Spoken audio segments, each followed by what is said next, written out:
Bom, como vão, pessoal? Boa noite. Hoje a gente vai continuar com o resumo dos subsistemas da Seguridade Social. Nós vimos saúde e agora vamos ver a assistência social.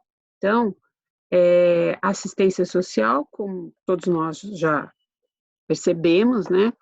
Tudo da Seguridade Social inicia-se na Constituição Federal de 88, que também teve suas alterações, e nessa parte de assistência social, com o advento da pandemia, também a gente teve algumas alterações.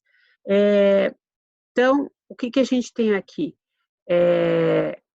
Artigo 203 e 204 da Constituição, tá? E 204 da Constituição. A Lei 8.742, que é a LOAS, né, a Lei Orgânica de Assistência Social, e nós vamos ver a competência legislativa e administrativa, que também está delineada na Constituição Federal de 88. Então, a definição de assistência social já é dada pelo artigo 1º da Lei 8.742, que coloca como um direito do cidadão e dever do Estado, e é uma política de seguridade social, não contributiva. Então, a gente já tinha visto que saúde e assistência não são contributivas, que prevê os mínimos sociais, realizada por meio de um conjunto integrado de ações de iniciativa pública e da sociedade, para garantir o atendimento às necessidades básicas, né?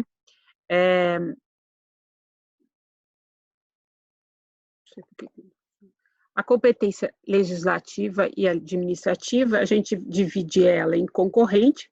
Essa legislação concorrente é para legislar, como a própria palavra fala, está no artigo 24, incisos 14 e 15. Então, compete à União, aos Estados e ao Distrito Federal legislar concorrentemente sobre proteção e integração social das pessoas portadoras de deficiência, proteção à infância e à juventude. Então, tanto a União como os Estados, o Distrito Federal, vão legislar concorrentemente sobre a proteção e integração social das pessoas portadoras de deficiência.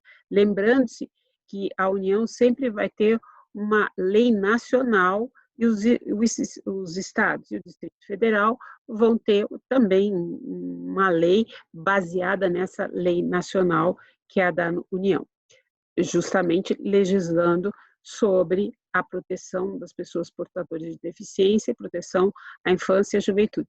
Existem outros temas que a gente vê, observa na Constituição, principalmente no artigo 24, mas os temas atinentes à assistência social, ou também em larga escala, né, num conceito mais amplo de seguridade social, são especificamente esses, né? O artigo 23 vai tratar da competência comum da União, dos estados, do Distrito Federal e dos municípios de cuidar da saúde e assistência pública, né, da proteção e garantia das pessoas portadoras de deficiência, que é uma competência comum. Cada um vai ter uma lei específica no tocante a essa proteção. Promover programas de construção de moradias, melhoria das condições habitacionais e saneamento básico, combater as causas da pobreza e os fatores de marginalização, promovendo a integração social dos setores desfavorecidos. E aí a gente tem também uma competência dos municípios. Vejam, o município tem uma competência comum, mas o município também tem uma competência para legislar assuntos de interesse local e suplementar a legislação estadual, federal e estadual. O que é suplementar? É trazer uma legislação quando inexiste uma legislação, nem federal, nem estadual, sobre aquele assunto. E aí, o que o município pode fazer? Legislar, e com o advento de uma eventual legislação federal e estadual, ou estadual, o que ele deve verificar? Se não existe alguma contrariedade.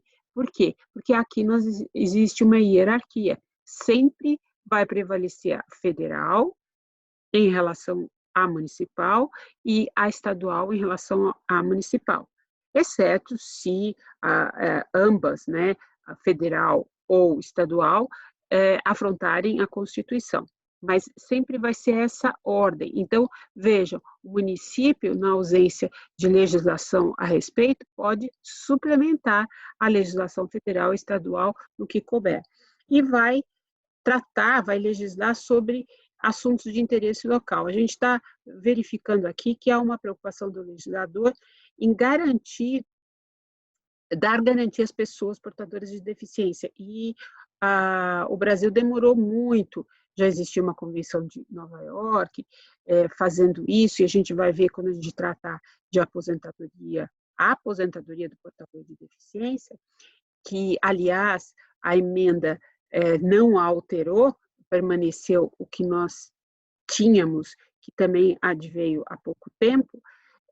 Há uma preocupação muito grande do legislador em dar garantias aos portadores de deficiência. O que o município poderá legislar sobre interesse local? Notadamente quando a gente fala em administração, e a gente vai ver que na lei do deficiente, o Estatuto do Deficiente, mostra muito isso, se dirigindo muito para o legislador, administrador, para ele ter ciência e promover atos para não ter bloqueios no acesso a esse portador, transporte, e isso tudo sempre é local, é o município que vai ter que se preocupar com esse tipo de ação e com esse tipo de legislação a respeito. Vejam, assistência social, como a saúde, elas são âmbitos à parte, poderíamos ter um curso à parte sobre isso, mas nós vamos ver resumidamente, tá? Então, o que a gente vê resumidamente, o que a assistência social traz? Ela é direcionada aos necessitados, independentemente de contraprestação direta. Público assistido são os necessitados, como a gente acabou de falar, idosos, portadores de deficiência, menores, adolescentes e demais pessoas carentes que estão fora do mercado, tá? Garantido um salário mínimo aos idosos e deficientes que comprovem miserabilidade. A gente vai ver aqui, resumidamente, e os senhores vão fazer um trabalho sobre isso, que um dos principais benefícios assistenciais é o benefício de prestação continuada, que garante um salário mínimo. Vejam, a Constituição de 88, ela já tinha determinado para o legislador infraconstitucional que estabelecesse um benefício assistencial no valor de um salário mínimo aos idosos e deficientes que comprovassem miserabilidade. E o resto da legislação ficaria a cargo, como ficou a cargo, do legislador infraconstitucional, mas já colocou alguns parâmetros. Então, o valor do benefício é de um salário mínimo, e quem seriam as pessoas? Os idosos e deficientes que comprovem miserabilidade, né? E aí, já partimos aqui para a gestão da Lei Orgânica de Assistência Social, a LOAS, que essa gestão está no artigo 6º da Lei 8.742. Então, o que é a gestão? Como que é essa administração?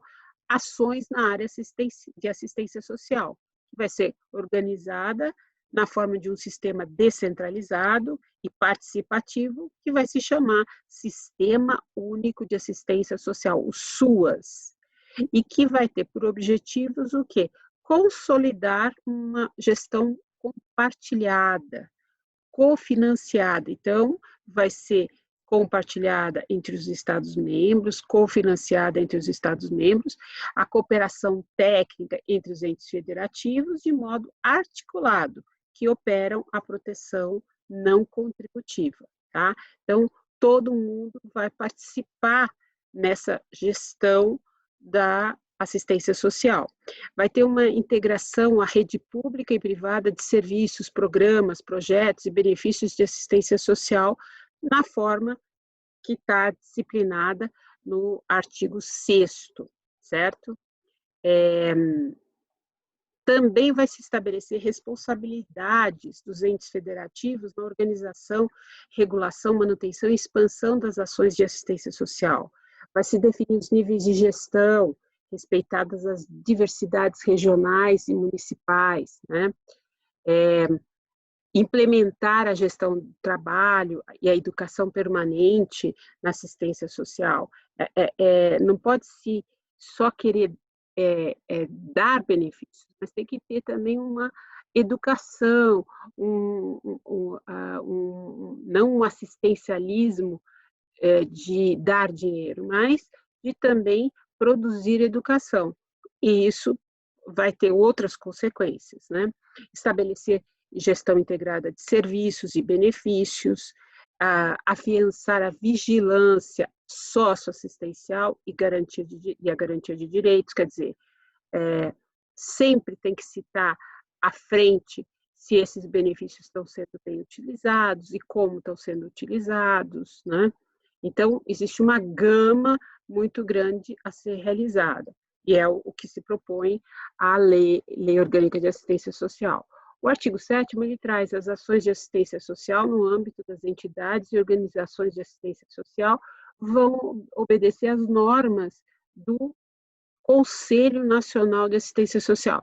Lembra-se quando a gente viu o princípio democrático, descentralizado, nós falamos dos Conselhos Nacional de Assistência Social, que são compostos de membros da sociedade. Então, todos eles estão retratados nesse conselho e eles vão expedir normas justamente para a prática, né, e para a existência da assistência social por meio de organizações, entidades, né? Houve, e isso vocês vão estudar, quando vocês estudarem o LOAS, esse vai ser o trabalho de vocês, o benefício de prestação continuada. Ele vem sendo questionado, e aí eu vou enviar as decisões do tribunal, o Supremo Tribunal Federal, no primeiro momento, considerou esse artigo 20 constitucional, no tocante ao valor que vocês vão ver que tem que ser comprovado da miserabilidade, e aí o que tem que ser feito? O que foi o Supremo fez? Ele, no primeiro momento, considerou isso constitucional, mas tiveram votos vencidos. E, com base nesses votos vencidos, a jurisprudência continuou a alterar esse valor. Depois de 20 anos, novamente vai para o Supremo e nova decisão é dada, só que desta vez sem a decisão não tem um quórum qualificado e ela não vincula. Então, continuamos sem um critério objetivo. Esse critério objetivo está na norma, permaneceu na norma e o INSS não pode descumpri-la. Então, agora, em 2020, novamente, tinha sido alterado o valor de 1/4 para meio salário mínimo, de comprovação, de miserabilidade. Na realidade, não é miserabilidade, é que os componentes da família com que convive o idoso ou o deficiente deveriam comprovar que esta família não ultrapassa 1/4 do salário mínimo. Aí passou para meio salário mínimo e novamente retornou isso. E retornou agora com o auxílio emergencial, essa alteração recente da 13.982 no tocante ao artigo 20. Então, isso daqui tem que ser muito bem estudado para se entender o benefício assistencial. Então, o benefício de prestação continuada é a garantia de um salário mínimo mensal à pessoa com deficiência e ao idoso com 65 anos. Vocês vão ver que quando do advento da lei, ela veio com 70, depois passou para 68, e com o Estatuto do Idoso passou para 65 anos. O Estatuto do Idoso fala em 60 anos, o idoso é considerado 60 anos, mas para fins de benefício de prestação continuada é 65 anos, ou mais que comprovem não possuir meios de prover a própria manutenção nem de tê-la provida por sua família, né? E aí, quem que é considerado incapaz de prover a manutenção da pessoa com deficiência ou idosa? A família cuja renda per capita seja igual ou inferior a 1/4 do salário mínimo. E isso vai valer até 31 de dezembro deste ano, de 2020, tá? Aí depois nós vamos ver os critérios e isso vai ser estudado por vocês. Vocês vão fazer o trabalho a respeito disso. Benefícios eventuais. Então, dentro da assistência social, nós temos o benefício de prestação continuada e benefícios eventuais. Esses benefícios eventuais são as provisões suplementares e provisórias que integram organicamente as garantias do SUAS, o Sistema Único de Assistência Social. E elas são prestadas aos cidadãos e às famílias em virtude do quê? De nascimento, morte, situações de vulnerabilidade temporária e de calamidade pública, tá? E aí, isso tem que ser estudado mais detalhadamente para ter os pormenores. Mas a ideia é essa. A miserabilidade, ela é um conceito aberto. E aí o legislador tem que trazer o quê? Um critério objetivo. Eu insisto muito nisso. Não pode se deixar um critério aberto. Por quê? Porque cada um vai ter um entendimento subjetivo, e é o que vem acontecendo com os nossos tribunais. Critérios subjetivos. O administrador, ou, no caso, o servidor que analisa isso no INSS, ele pode ter um critério aberto. O que é miserabilidade para ele? Não, ele tem que ter um critério objetivo. E qual vai ser o critério objetivo dele? Esse 1/4. Está escrito na norma que é igual ou inferior a 1/4 do salário mínimo. Então, ele vai ver, vai somar todo mundo que mora na casa com ou idoso ou com o deficiente, para verificar se o ganho é até 1/4. Se for superior a 1/4, pode. Ele não tem essa liberdade de avaliar, de colocar o valor, de deferir um benefício, se na lei não está isso. Então, o que o servidor vai ter que fazer? Vai ter que seguir a norma. E se essa norma não foi alterada, isso não pode ser alterado pelo administrador. Ou, no caso, a gente está falando do INSS, tá? Então, é isso que a gente tem que dar esse socorrer ao judiciário, que vai ter que tem que fundamentar os elementos para isso, tá? E isso é uma exigência, toda decisão tem que ser fundamentada. Alteração dos limites da renda mensal per capita definidas pelo parágrafo 3º do artigo 20 e caput do artigo 22. Então, essa alteração, ela é permitida pelo artigo 39 da lei do LOAS. Então, o Conselho Nacional de Assistência Social, o CNAS, por decisão da maioria absoluta de seus membros, respeitados o orçamento da Seguridade Social e a disponibilidade do Fundo Nacional de Assistência Social, ele poderá propor ao Poder Executivo, ele propõe para o Poder Executivo a alteração dos limites de renda mensal per capita, definidos no parágrafo 3º do artigo 20 e caput do artigo 22. Então, existe todo um movimento para fazer essa alteração, certo?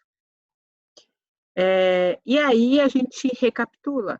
Então, os benefícios da Lei Orgânica de Assistência Social, eles se classificam em benefício de prestação continuada ou amparo assistencial, que a gente viu que tá esculpido, inscrito no artigo 203, inciso 5 da Constituição, e o artigo 20 e 21A da LOAS, né, a Lei 8.742, que tem como beneficiários, o idoso de 65 anos ou mais e o portador de deficiência. Só isso? Não.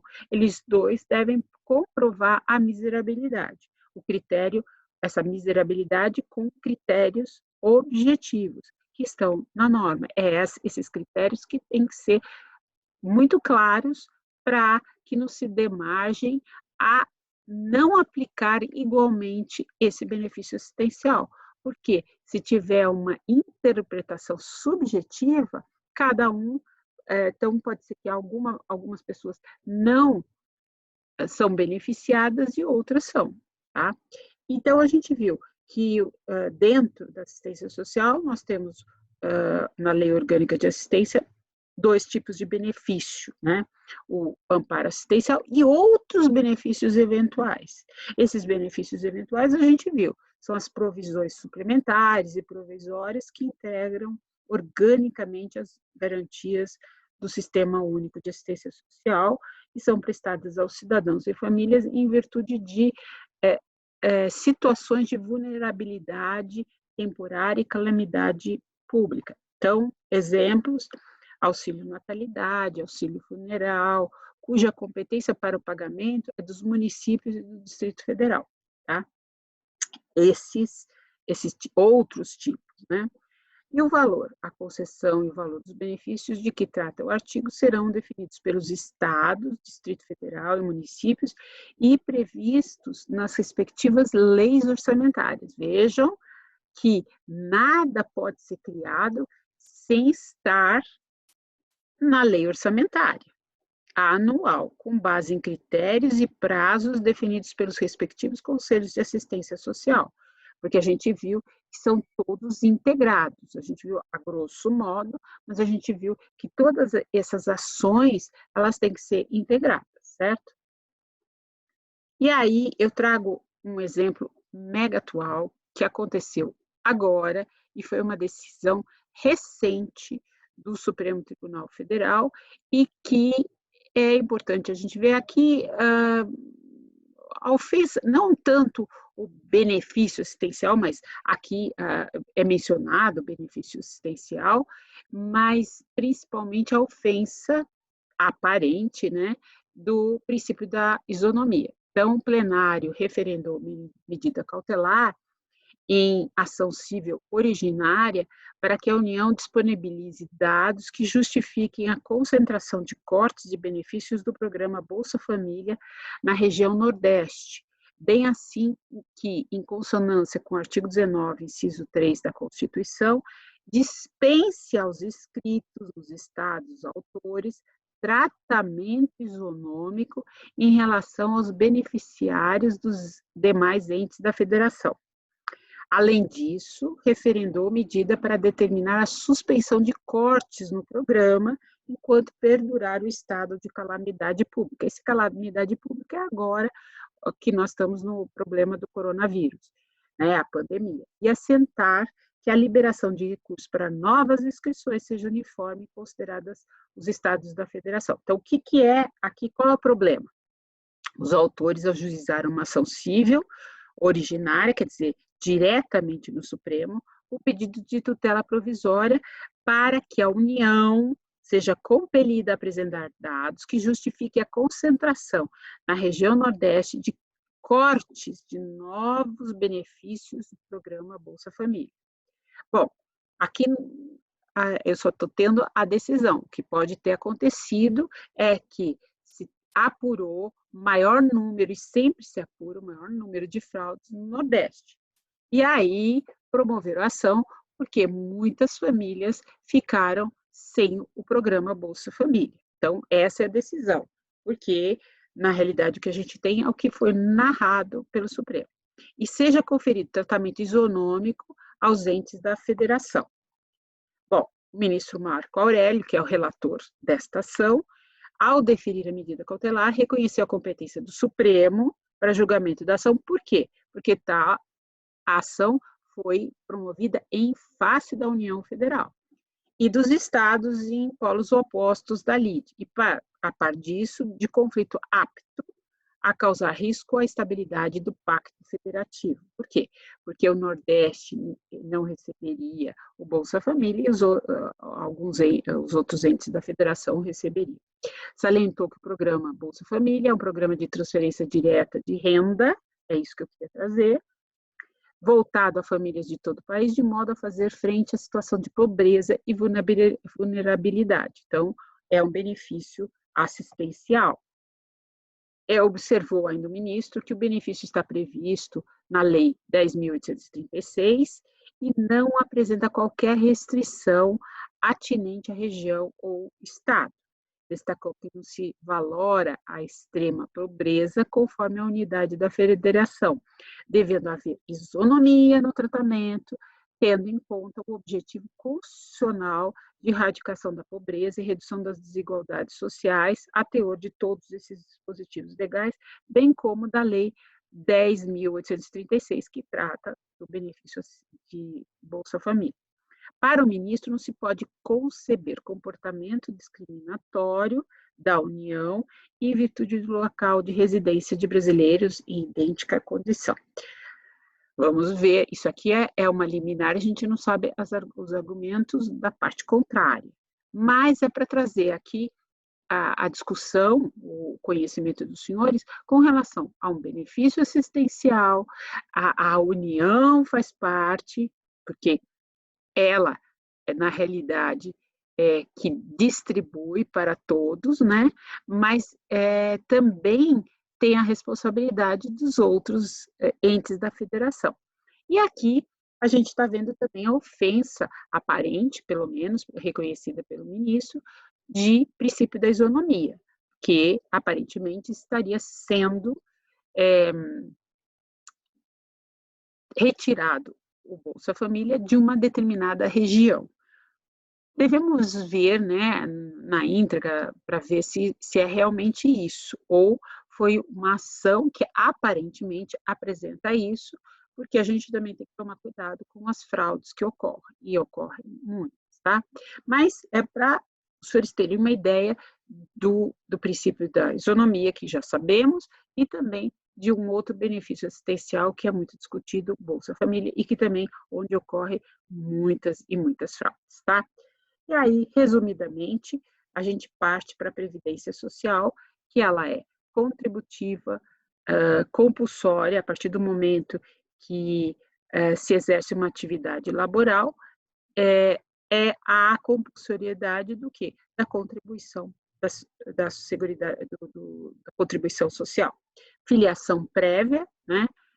Na realidade, a partir do momento em que se exerce uma atividade laboral, principalmente ou notadamente quando se fala em empregado, já há uma filiação prévia, independentemente dessa inscrição, tá? Proteção do trabalhador contra eventos causadores de necessidades, manutenção limitada do nível de vida dos trabalhadores, né? E equilíbrio, lógico, aqui na Previdência sempre vai se preservar o equilíbrio financeiro e atuarial, tá? Então, essas são as linhas gerais para a gente poder ir para frente, certo? Então, vamos parar por aqui.